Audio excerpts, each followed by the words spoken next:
आखिरकार भगवान राम जी के द्वारा रावण परम पद को प्राप्त करता है और उन्हीं मोरगढ़ी नाम का गांव आता है। फिर कारम और बूटी नदी माता नर्मदा में आकर मिलती है। एक कारम नदी, एक बूटी नदी, और एक यहाँ कन्या भोजन कराने का विशेष महत्व, गायत्री पुष्करण करने का विशेष महत्व। उसके बाद दारू बनाता है सहस्त्रधारा।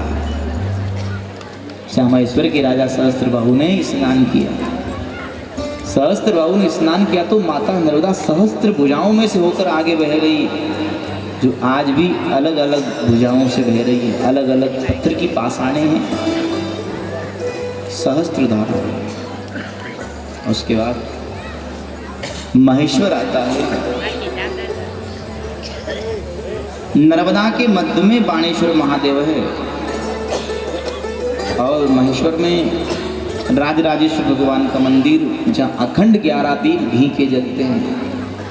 उसके बाद काशी विश्वनाथ भगवान का मंदिर। काशी विश्वनाथ का दर्शन हम महेश्वर में करते हैं, तो जो 12 ज्योतिर्लिंग में आते हैं काशी विश्वनाथ भगवान, उनका दर्शन लाभ महेश्वर में नर्मदा किनारे काशी विश्वनाथ का दर्शन करने से मिलता है। माता अहिल्या न्याय की देवी, जिनकी राजगादी आज भी वहाँ विद्यमान है राज दरबार में। माता अहिल्या का शासन हुआ करता था यहाँ, उनकी राजगादी आज भी विद्यमान है। आज भी जो कर्मचारी वहाँ के हैं, माता अहिल्या के लिए विश्राम के लिए सेज सजाई जाती है, शयन के लिए बिस्तर लगाए जाते हैं। सुबह उठकर देखते हैं तो वहाँ बिस्तर अस्त व्यस्त मिलते हैं, मानो माता अहिल्या उस गादी पर आज भी विश्राम करने के लिए आती है। और ऐसी धर्म की देवी, ऐसी शिव भक्तिनी, जहाँ जहाँ गई, जहाँ रात्रि विश्राम किया, सुबह उठ के पहले बावड़ी का निर्माण कराया और भगवान शिव को हाथ में लिए, एक माता अहिल्या और एक माता नर्मदा। ये 2 माताओं ने भगवान शिव को हाथ में लिया है। विचार करना। और केवल माता नर्मदा के हाथ में शिवलिंग है और माता अहिल्या के हाथ में सोने का झूला जिसमें नवरत्न जड़े हैं, आज भी राज दरबार में दर्शन करने के लिए मिलते हैं। महेश्वर में मध्य में बाणासुर है। बाणेश्वर महादेव जिसकी स्थापना बाणासुर ने करी है।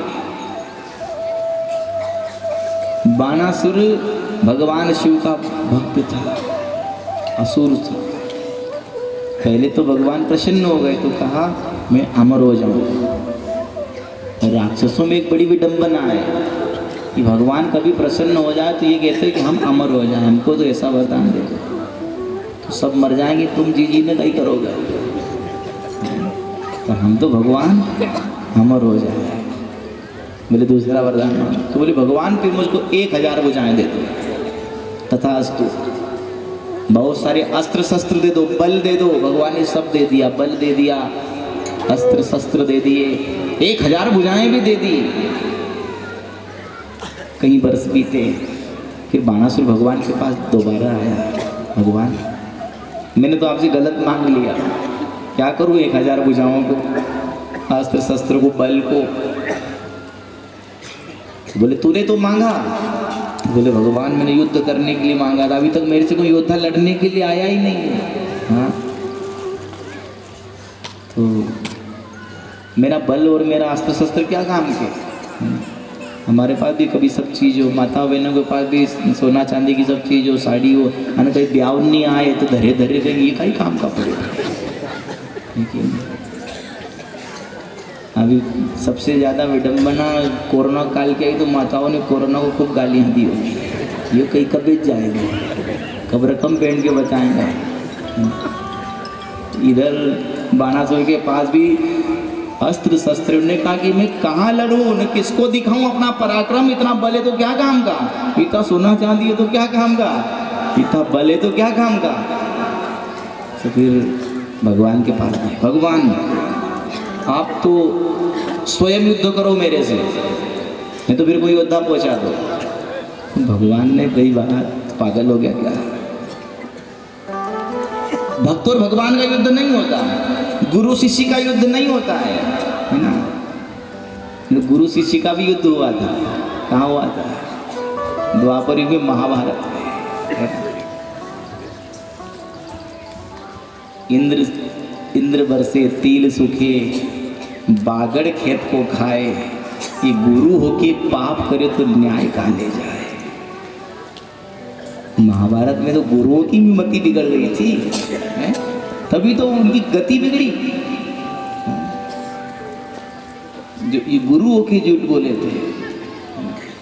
अब इधर भगवान ने कहा देखो गुरु और शिष्य का युद्ध नहीं होता, तूने मुझको गुरु माना है, भगवान माना है, तू भगत कह ले, गुरु कह ले, मैं भगवान कह लूँ या मैं गुरु हूँ या तू मेरा शिष्य, ये काम नहीं बनेगा अपने बीच में। बोले फिर तो भगवान तुम कोई योद्धा ऐसा पूछा जो मैं उससे युद्ध करूं। हाँ ऐसा कर सकता हूं। तो फिर क्या करा? भगवान ने एक ध्वजा दे दी, बोले ध्वजा को ले जा। क्या करूंगा? तेरे महल की कंगोरे के ऊपर बांध देना, तेज हवा चले या नहीं चले ये झंडा हमेशा लहराएगा, और जिस दिन तेज हवा चले ये झंडा झुक जाए समझ जाना कि तेरे से बड़ा योद्धा युद्ध करने के लिए आ रहा है। वो झंडे को लेकर गया बाणासुर, बांध दिया अपन महल के कंगोरे के ऊपर। रोज देख रहा है, रोज हवा नहीं चलती फिर भी वो लहरा रहा है, 24 घंटे झंडा लहराता है। फिर बाणासुर की एक कन्या थी, जिसका नाम था उषा। उसके स्वप्न में एक राजकुमार देवता आया, मन चुरा के ले गया। नींद खुली, रोने लगी, रोते रोते सुबह हो गई तो उषा से उसकी एक सखी मिलने के लिए आई, जिसका नाम था चित्रलेखा। रो रही थी, बहन तू क्यों रो रही है? बोले चित्रलेखा आज मेरे स्वप्न में एक राजकुमार देवता आया, मन चुरा के ले गया। मैं विचार कर रही हूँ कि मुझे जागृत अवस्था में मुझे मिलेगा या नहीं दोबारा। चित्रलेखा ने कहा तू चिंता मत कर, मुझको ब्रह्मा जी के द्वारा वरदान प्राप्त है, जिसका चित्र बनाती हूँ वो पल भर में प्रकट हो जाएगा। तो चित्रलेखा सभी देवताओं के चित्र बनाती है। तो चित्र बनाती बनाती बनाती भगवान कृष्ण के पौत्र प्रद्युम्न के पुत्र अनिरुद्ध का चित्र बनाया। तो उषा ने अपनी उंगली रख दी कि यही राजकुमार देवता मेरा मन चुरा के ले गया है। तो सूक्ष्म रूप लिया और चित्रलेखा चली गई द्वारिका। भगवान कृष्ण के पौत्र प्रद्युम्न के पुत्र अनिरुद्ध को ले आए और उषा के कक्ष में छोड़ दिया। 6 महीने बीत गए, नारद जी भ्रमण करते करते आए। नारायण नारायण। सोनितपुर की नगरी के राजा बाणासुर को देवऋषि नारद का प्रणाम। आओ नारद जी, स्वागत आपका। कैसे हो? नारद जी ने कहा खूब आनंद में। नारद जी ने कहा राजन आप कैसे हो? बाणासुर ने भी कहा बहुत आनंद में। अब नारद जी भगवान शिव तक बात पहुंचाते, भगवान शिव आ गए। रणभूमि में देखा तो उधर कृष्ण। भगवान जैसे ही आए तो बाणासुर ने देखा कि मेरे भगवान शिव जी आ गए हैं, तो पहले प्रणाम किया और कहा मेरी ओर से युद्ध लड़ो, मैंने आपकी भक्ति करी है। भगत के बस में भगवान भोलेनाथ को युद्ध में लगा दिया। उधर कृष्ण और इधर शिव जी, ब्रह्म से ब्रह्म का युद्ध। नारद जी उलझे मामले को सुलझाएंगे। नारद जी ने बाणासुर से बात कही, तू राजा है, धिक्कार है तुझे राजा कहलाने पर। तूने एक ब्रह्म से ब्रह्म को तूने युद्ध में भिड़ा दिया। वो भगवान कृष्ण ब्रह्म है और भगवान शिव जो तेरे गुरु कहले, तेरे भगवान कहले, उसको तूने युद्ध में लगा दिया। तूने ब्रह्म से ब्रह्म का युद्ध करा दिया, तू महान पाप का भागी बनेगा राजन, धिक्कार है तुझको।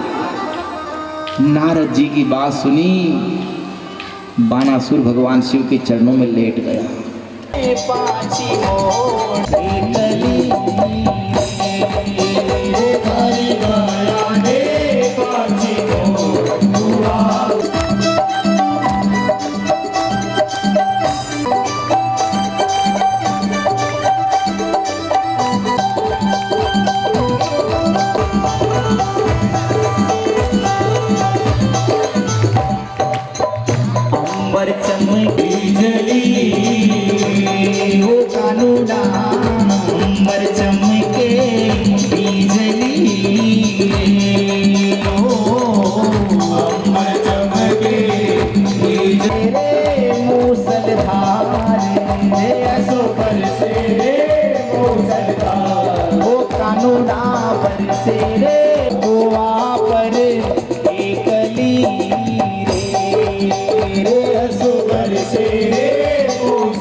तुम्हारो बरी बरी ओ कानूड़ा ससुरो ए मारी सासू बड़ी होशियार ओ कानूड़ा रे ओ गाया वाला मारा कान जी रे ओ गाया वाला कान जी रे रे तारी गाया ने पाछी मोड़ तारी गाया ने पाची को वो कानूड़ा गाया ने पाछी मोड़ कानोड़ा गाया ने पाची को वहाँ पर एकली रे तारी गाया ने रे तारी गाया ने पाछी मोड़ वहाँ पर एकली दुआ पर गली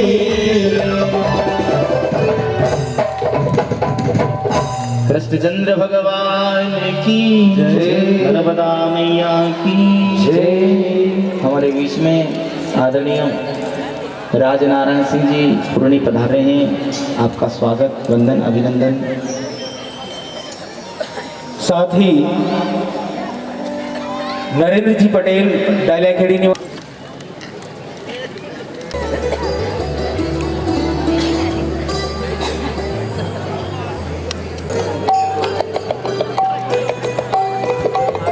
शांति बनाकर बैठे रहे। आरती के पश्चात महाप्रसादी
जी पूर्व विधायक आपके बीच दो शब्द।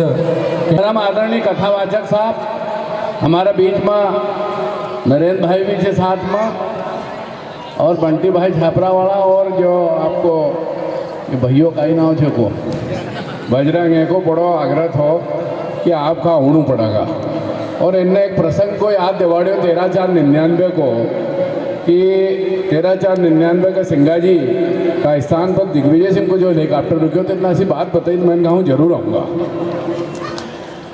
आदरणीय भाई और बहन, ये ऐसा कार्यक्रम हमेशा होना चाहिए। मैंने भी करीब 75 भागवत और शिव पुराण ने कराड़ी होगा। मैंने तो स्थान ही बना दिया जो जैसे ये हत्या बाबा स्थान है। ये भैया कहूँ कही रोज कि आप नर्मदा पुराण करो। हम हिंदू लोग आए और हम सनातन का मानने लोग आए। कई छे कि ये इस कलयुग का अंदर हम नागर जी का भी बहुत मानू। हमने तो एक वक्त मुरारी जी की भागवत ओंकार महाराज में कराड़ी, और हमने 7 दिन तक नागर जी और हमने साथ में सुनी होगा। तो नागर जी भी बहुत अच्छा संत थे, बहुत अच्छी भागवत कराए, और हमारी सबकी जवाबदारी है कि हम ऐसा काम करें ताकि सनातन आदमी आए। और हम चूंकि नर्मदा किनारा का रहना, हमारे गांव पुरनी डूबी को और सिंगाजी बगल में और बूंदी परगना में अभी भी हमारो मकान थे। सिंगाजी का भजन में बात यह कहे हरसुद नगरी पास धरी ना पिपड़ो ठाणी गुआड़ी। तो सिंगा महाराज कि आपका पास में ओंकार महाराज से सुन लो। ओंकार महाराज का ज्योतिर्लिंग की स्थापना राजा मानधाता ने करी, और राजा मानधाता भगवान राम का पूर्वज है। और राजा मानधाता राजा इक्ष्वाकु की डाइट से पैदा हुआ। राजा इक्ष्वाकु का है कोई औलाद नहीं थी, तो जंगल में चली गा और उन्होंने यज्ञ करो और जो अभिमंत्रित जल रानी का पेवाणु थो वो शंकराचार्य की गुफा को भी जीर्णोद्धार को कार्यक्रम करो धर्म को काम चला। हाँ दिग्विजय सिंह की वह घटना 13/4/99 की सुनाई दो 13 को निवाड़ खेड़ी को विधायक थो और जब ये पूरी कहानी सुनाई दी थी तो वहाँ वो हेलीकॉप्टर उड़ियो ना सड़ावत पास आई ना हम यहाँ उतरी का तो ऐसा सिंगा महाराज को चमत्कार थे। सिंगा महाराज कोई छोटी मोटी हस्ती नहीं है, संगीत ऋषि का अवतार है। और जब भी आप लोग हमारे घर वहाँ पास ही थे तो आप जरूर पधारो। और चुनाव में हम आपके बीच में भले ही नहीं आया लेकिन आज आप लोग को दर्शन करने को मौका मिले। हम अभी पूछ के बहुत बहुत धन्यवाद। बोल गुरु सिंगा महाराज की जय।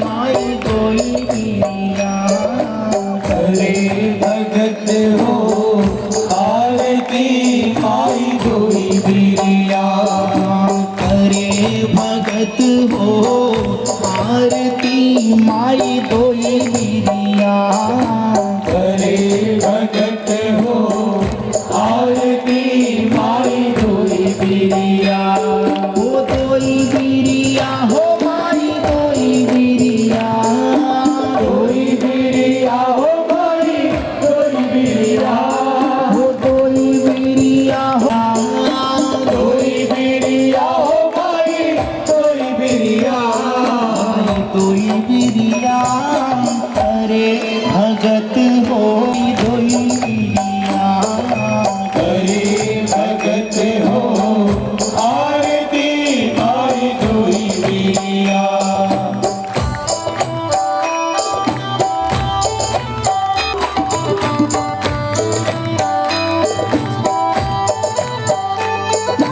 लोटा गंगा जल पानी हो सोने का लोटा गंगा जल पानी माई दोई बिरिया सोने का लोटा गंगा जल पानी माई कोई बिरिया हो अतर चढ़े दो शिशिया अतर चढ़े दो शिष्या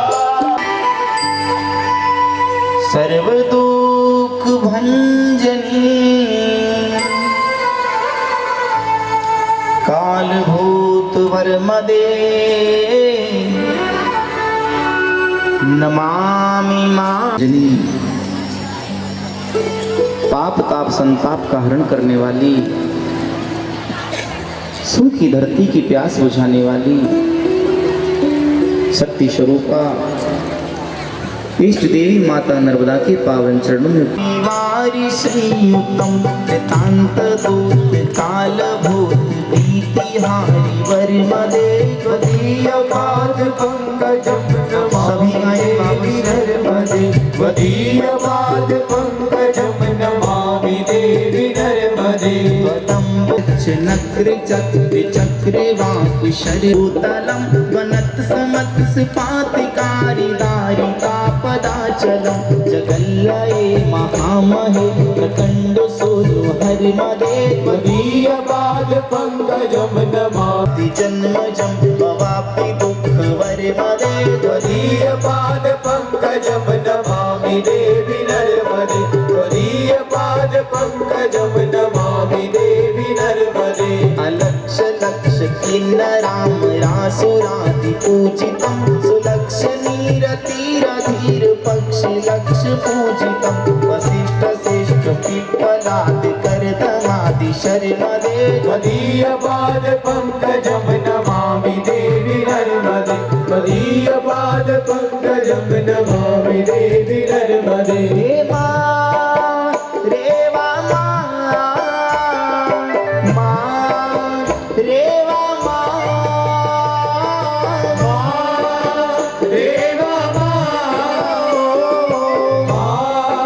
महेश के सिजा कटे किरात सूत वाटवेश पंडिते सटे नटे तुरंत पाप ताप हारी सर्व जंतु शर्म दे मदीयपाद पंकजम नमामि देवी नर्मदे मदीयपाद पंकजम नमामि देवी नर्मदे रेवा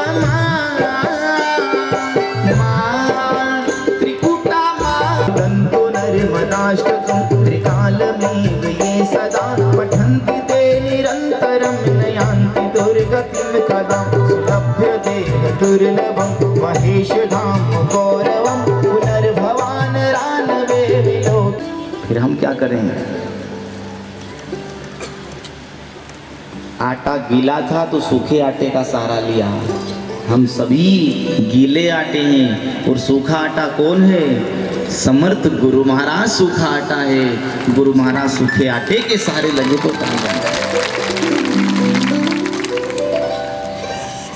आटा तो भी बन जाएगी तेरी रोटी, सहारा लग जा। ऐसे हम भी संसार के झमेले में पड़ गए। तो फिर समर्थ गुरु महाराज ने कहा कि तेरा भी 5 तत्व से शरीर बना है और मेरा भी।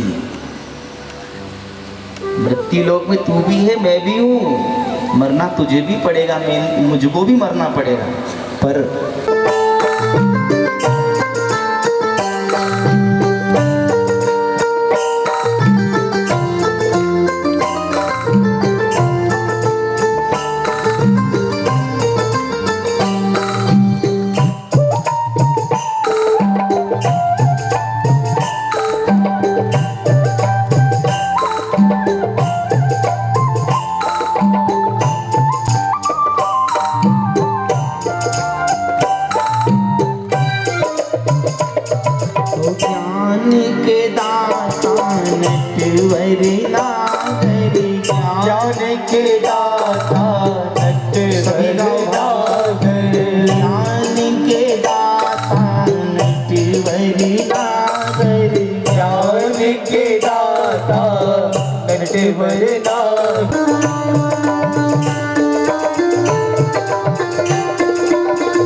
देने वाले ज्ञान का अमृत देने वाले, ज्ञान का अमृत देने वाले, चरणों का चरणामृत देना, चरणों का चरणामृत।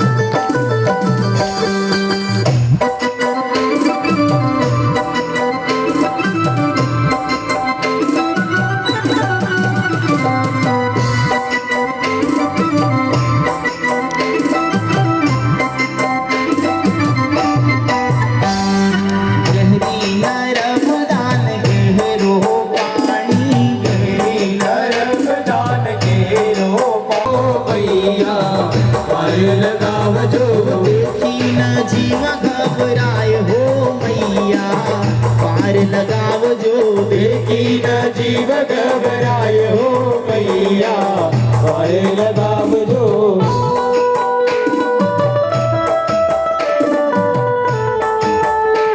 दोनों हाथों से ताली सेवा।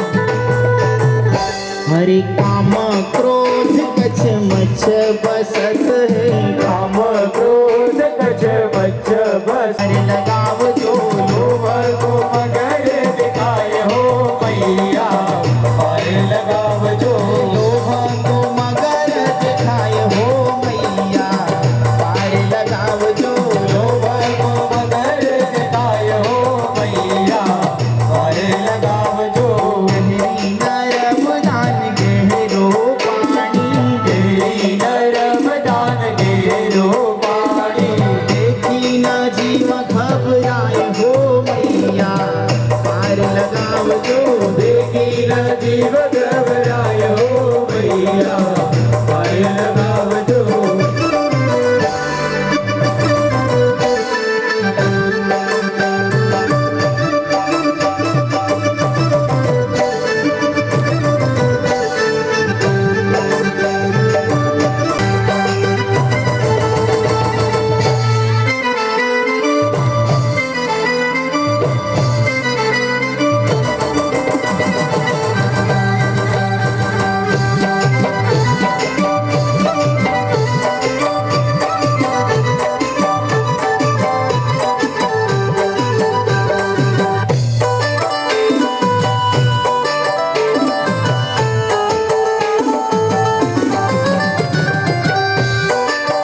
सत्य की नाम केवटिया सतगुरु सत की नाम खेवटिया सतगुरु सत्य की नाम केवटिया सतगुरु सुमिरन नाम आधार हो मैया पार लगाओ जो सुमिरन नाम आधार हो मैया पर गहरो पानी गेरी नरम दान गेरो पानी देखी न जीव घबराए हो मैया पार लगाओ जो देखी न जीव घबराए हो मैया पर लगाव जो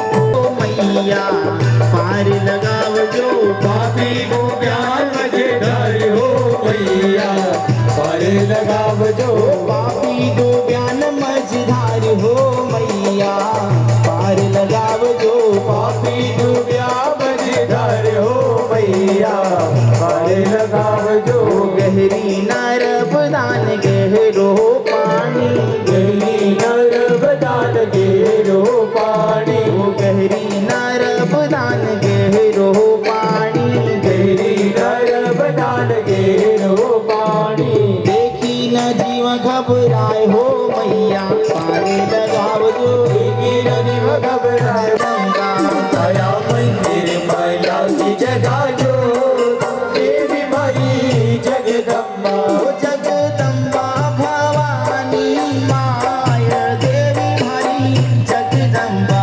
जगदम्बा भवानी माय देवी माई जगदम्बा ओ जगदम्बा भवानी माय देवी हरी जगदम्बा जगदम्बा भवानी माय देवी माई जग मंदिर माया की जगह जो देवी माई जगदम्बा हरे कंचन भवन बीच आप विराजो देवी जगदम्बा आप विराजो देवी जगदम्बा हरे कंचन भवन जगदम्बा हरे कंचन भवन बीच आप विराजो देवी जगदम्बा हो असा नारियल तोरण बंधावा देवी मारी जगदम्बा होसा नारियल तोरण बंधावा देवी मारी जगदम्बा हो असा नारियल तोरण बंधावा देवी मारी जगदम्बा हो होसा नारियल तोरण बंधावा देवी मारी जगदम्बा हो थारा मंदिर महला की जगह जोत देवी मारी जगदम्बा तारा मंदिर मला की जगह जो देवी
अष्टभुजा वाली थारी शेर पर सवारी देवी जगदम्बा रे अष्टभुजा वाली तारी शेर पर सवारी देवी जगदम्बा अरे अष्टुक काळई काहू की काळंका देवी मारी जगदम्बा तुक काळई कहो की काळंका देवी मारी हरा मंदिर में लागी जगा जोत देवी मारी जगदम्बा हरा मंदिर में लागी जगा जोत देवी मारी जगदम्बा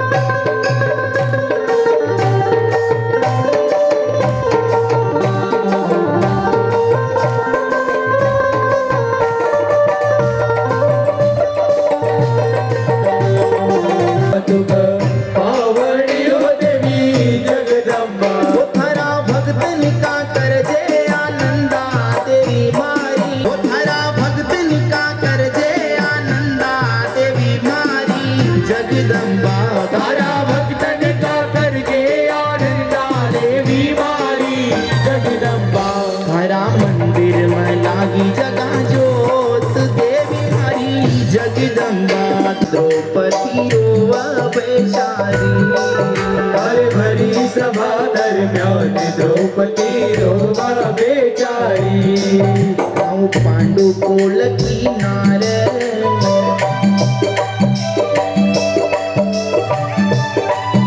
गाँव पांडु मत चौसर महारी हो गया मत चौसर महारी रे जय भगवान मुझका अंगना में खेली रया नहीं भगवान जिका अंगना में खेली रया नहीं भगवान मुझका अंगना में खेली रया थी नहीं भगवान जिका अंगना में खेली रया थी नहीं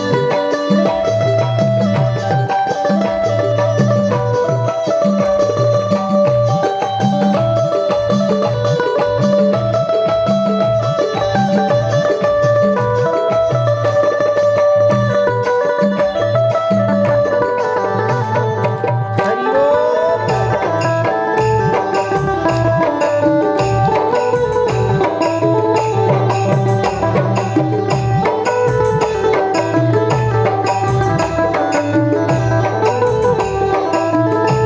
वो समझाओ पति उनका एक मानी समझाओ पति उनका एक मानी अरे अलग जगाई मांगू भिक्षा भगवान अरे अलग जगाई मांगो भिक्षा को दान जगा माँ देवी सती करे महान जगा अंगना मंदिर भगवान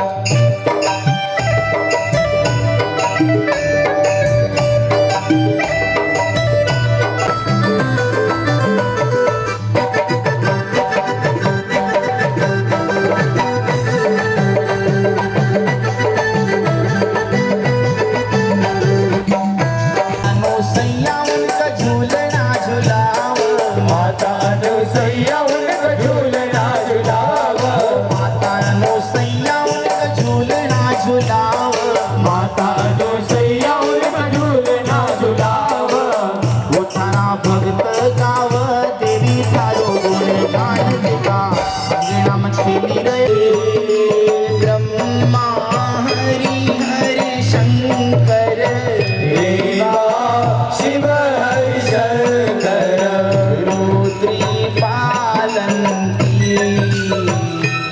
ओम जय जगदानंदी देवी नारद शारद तुम वरदायक अभिनव पद चंडी ओ मैया भीरव पद चंडी सुर नर मुनि जन सेवक शारद पदवंती ओम जय ती ओ मैया मीरा दयती झुमा कति झुमा ओम जय जगदानंदी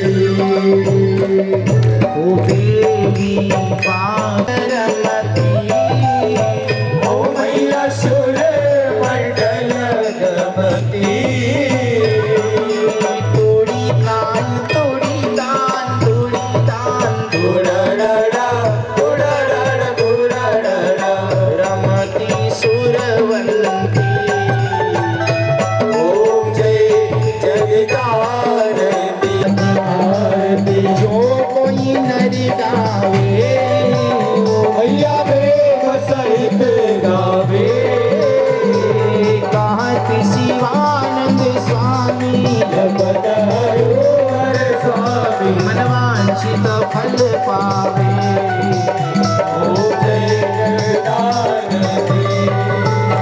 ओम जय जगदानंद पार्वती वल्लभ सदा शिवा ओम नमो नरवदाय देवा पार्वती वल्लभ सदा शिवाय। ओम नमो नरवदाय देवा पार्वती वल्लभ सदा शिवा हम माई रेवा के बालक है मैया दूध पिलावत है। हम माई रेवा के बालक है मैया दूध पिलावत है हम माई रेवा के सेवक है मैया गोद खिलावत है। हम माई रेवा के माई रेवा पार्वती वल्लभ सदा शिवा शिव पार्वती वल्लभ सदा शिवा शिव पार्वती वल्लभ सदा शिवा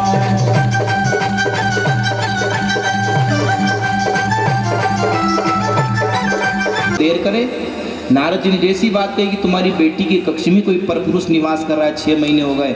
बाणासुर गए और अनिरुद्ध को पकड़ लिया, कारागृह में बंद कर दिया।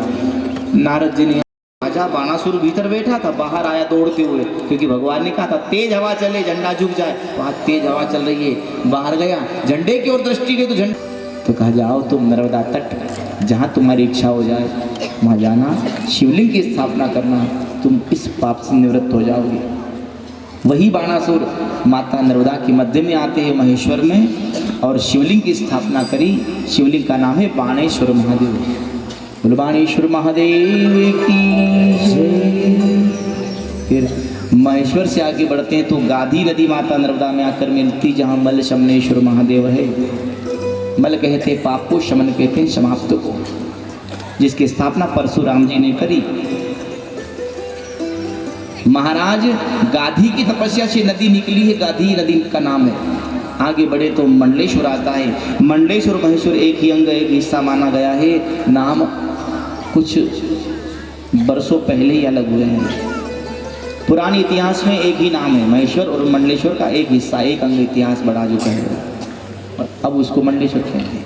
ये मंडन मिश्र की शास्त्रार्थ भूमि होने से इसका नाम मंडलेश्वर हुआ है। मंडन मिश्र और आद्य शंकराचार्य जी का यहाँ सत्संग हुआ था, शास्त्रार्थ हुआ था। मंडन मिश्र हारने लगे। हारते पति को देखकर पत्नी सामने आ गई।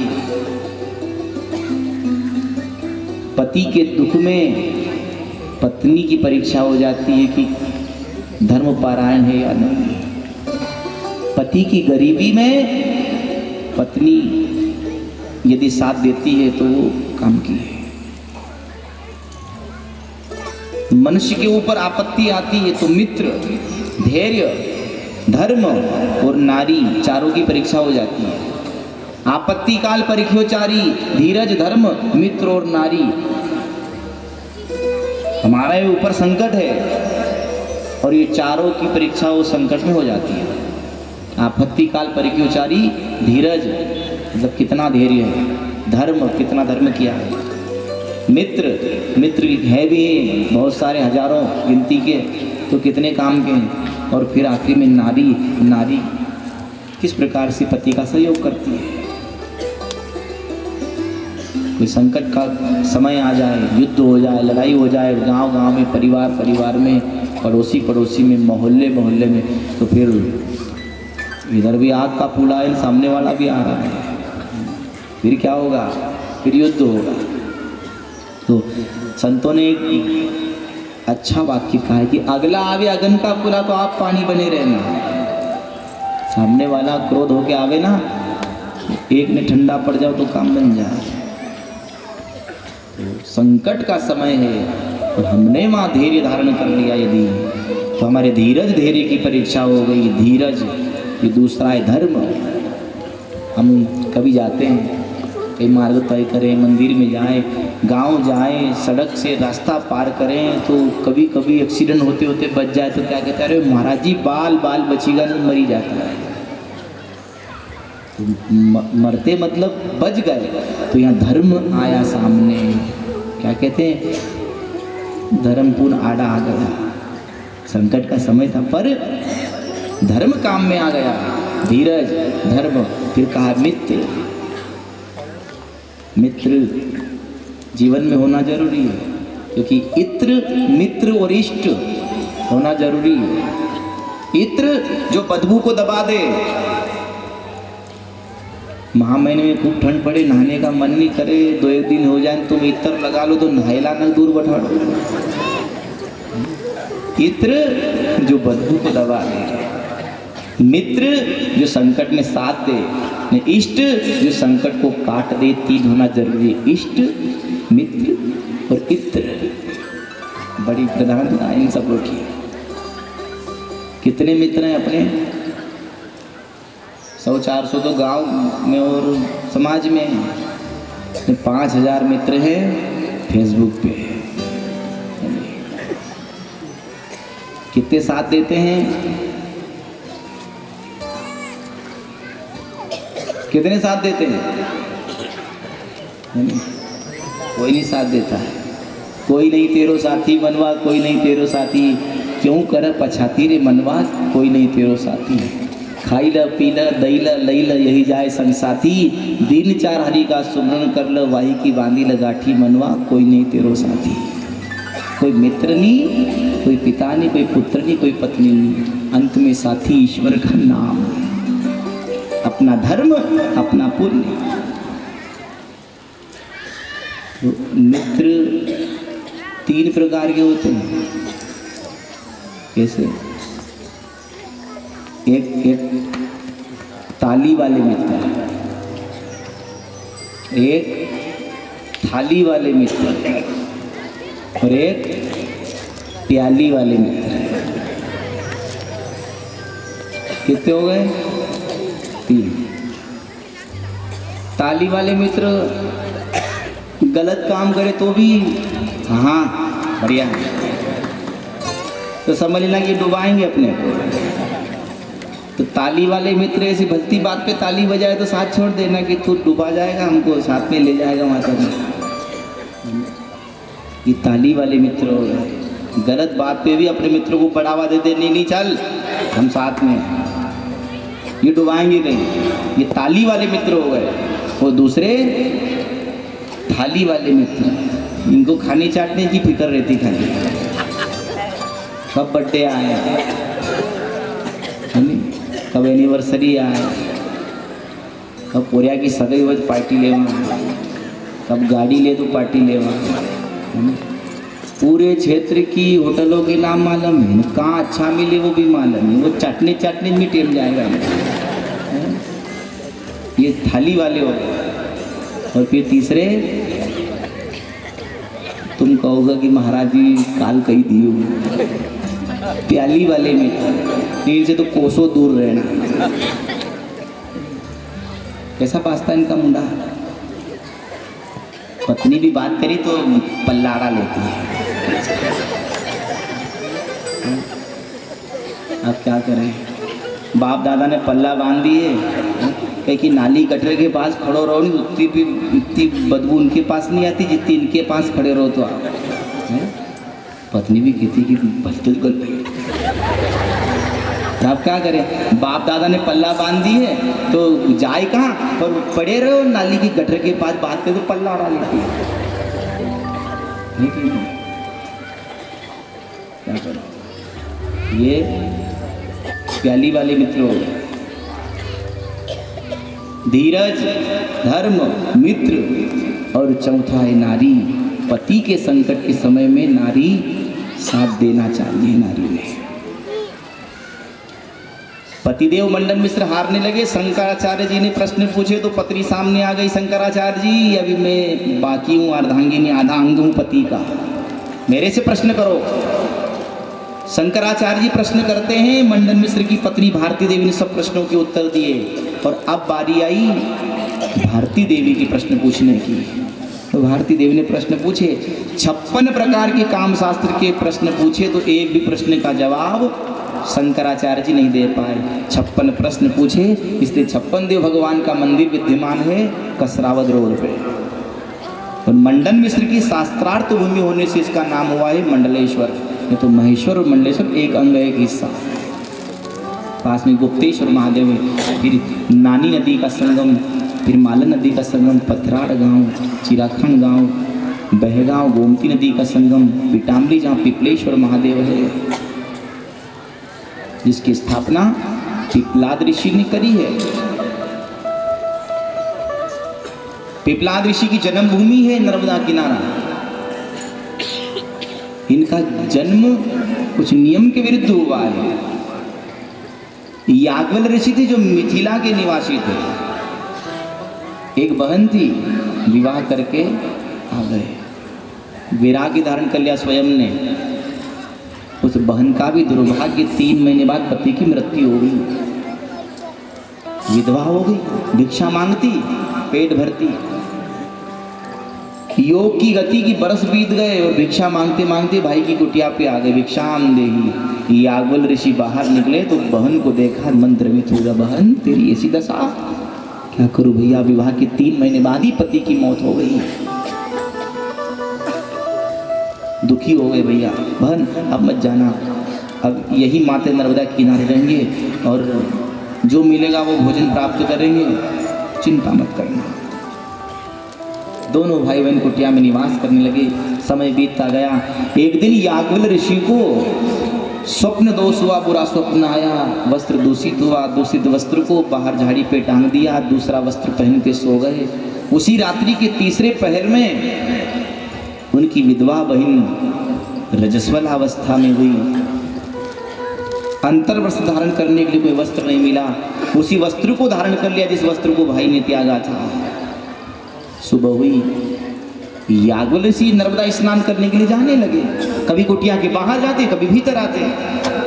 तो बहन पूछती, भैया क्या ढूंढ रहे हो? बार बार पूछने पर भैया ने बात कही, मेरा वस्त्र ढूंढ रहा हूँ। आखिरकार बहन ने कहा, भैया उस वस्त्र को मैंने धारण किया है। पीपल के पत्ते की भांति कांप गई याज्ञवल्क्य ऋषि, का दोष हो गया। बस उसी दिन से कुटिया को त्याग दिया। भाई के द्वारा दूषित वस्त्र को रजस्वला अवस्था में बहन ने धारण किया था तो गर्भवती हो गई। 9 महीने 9 दिन बाद एक बालक को जन्म दिया। विचार करती है, बालक को लेके भिक्षा मांगूंगी, दुनिया क्या कहेगी मुझको। एक दिन के बालक को पीपल के वृक्ष के नीचे सुला दिया और कहा, हे पीपल देवता, आप स्वयं भगवान विष्णु के अवतार हो, मेरे ये बालक की रक्षा करना। वही एक दिन के बालक को पीपल के नीचे छोड़कर विधवा बहन ब्राह्मणी चली गई। याज्ञवल्क्य ऋषि ने उसी दिन से कुटिया त्याग दी। पीपल का रस पीकर बड़े हुए, नाम पिपलाद हुआ। 3 वर्ष की उम्र। विचार कर रहे हैं कि यहाँ नर्मदा का किनारा है, सब आसपास जंगल है, मेरी माँ कौन है, मेरे पिता कौन है। जब से मैं जन्मा हूँ पीपल का रस पीकर मैं बड़ा हो रहा हूँ, मेरे माता पिता कौन है। या तो मैं गर्भ में था या मेरा जन्म हुआ तब। शनि की 7.5 मुझ पर जरूर होगी। शनि महाराज की ओर देखा, कातर दृष्टि से शनि महाराज गिर पड़े। श्राप देने के लिए उद्यत हुए कि मैं गर्भ में था या मेरा जन्म हुआ जब तेरी 7.5 मुझ पर थी, खराब दृष्टि मुझ पर थी। शनिदेव ने कहा, अद्भुत बालक, 3 वर्ष की उम्र है, श्राप देने के लिए उद्यत हुए। तो शनि महाराज ने नतमस्तक कर लिया, माफ करना।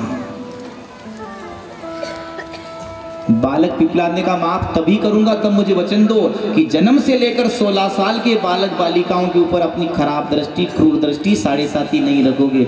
शनि महाराज ने कहा, तथास्तु। गर्भ अवस्था से लेकर 16 साल के बालक बालिकाओं के ऊपर शनि की 7.5 नहीं रहती है। अब शनि महाराज विदा हो गए। बालक पिपलाद सोचते हैं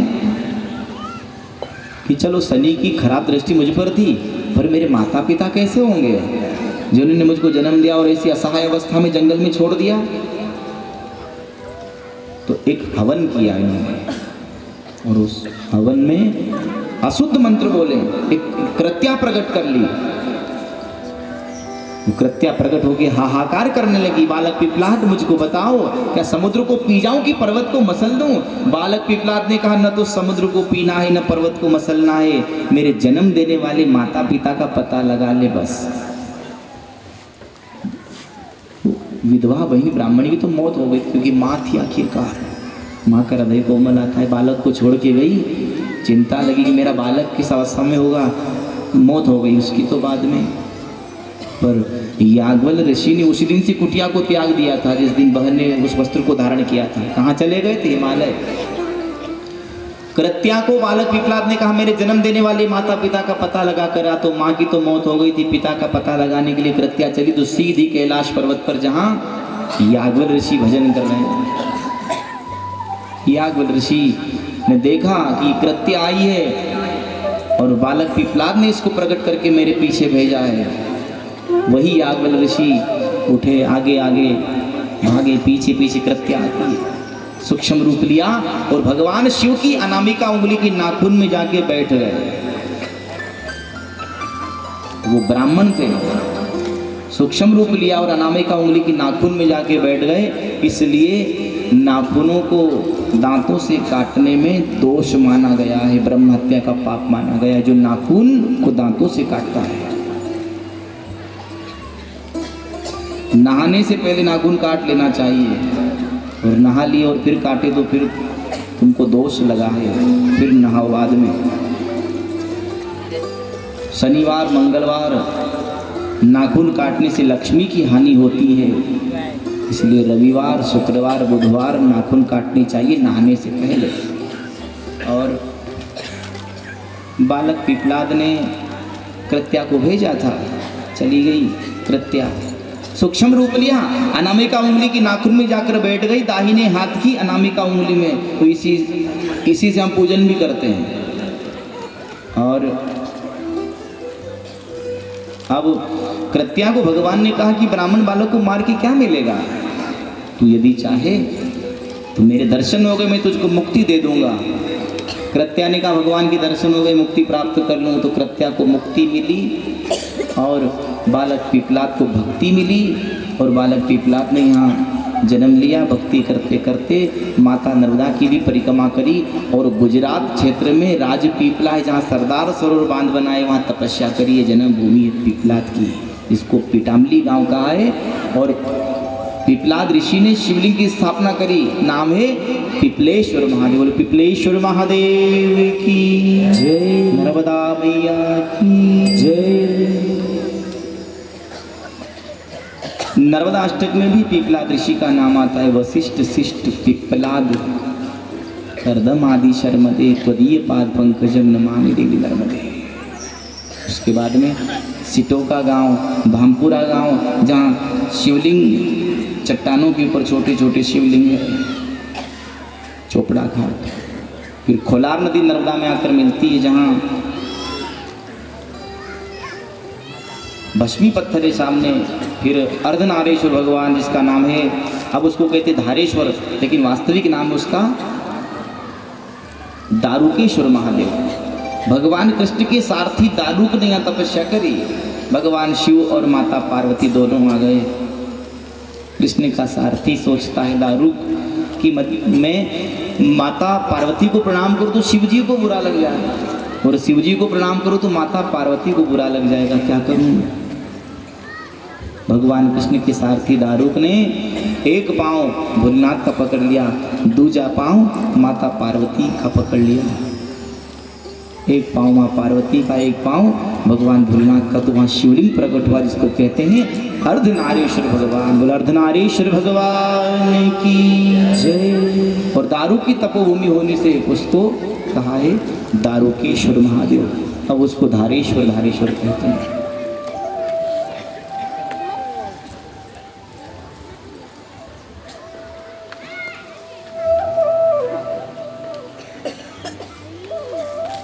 दारुकेश्वर महादेव धारेश्वर आश्रम से पुनः आगे चलते हैं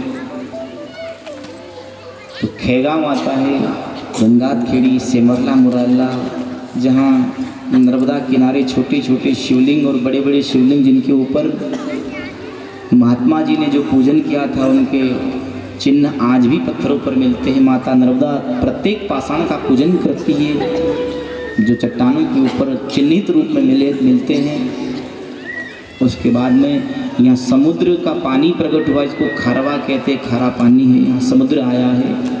उसके बाद मुराला, विमलेश्वर महादेव, रामगढ़, कटगड़ा, मेहताखेड़ी, खीरी घाट, चोरल नदी का संगम, चारुकेश्वर महादेव, चवन ऋषि का आश्रम। और इसी चवन ऋषि के आश्रम पर हम कथा को विराम देंगे।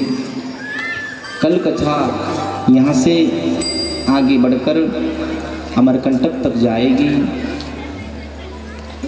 कल माता नर्मदा की महापुराण कथा का विराम दिवस, सप्तम दिवस। तो जितने भी आप जोड़े हो, कल यज्ञ होगा। 9 से 10 बजे तक 1 घंटा पूजन होगा और 10 बजे से 11 बजे तक यज्ञ हवन होगा। आप सभी जोड़े समय से आवें। जो भी कल की योजना है उसको आज समझ के समय से कल यज्ञ हो जाए।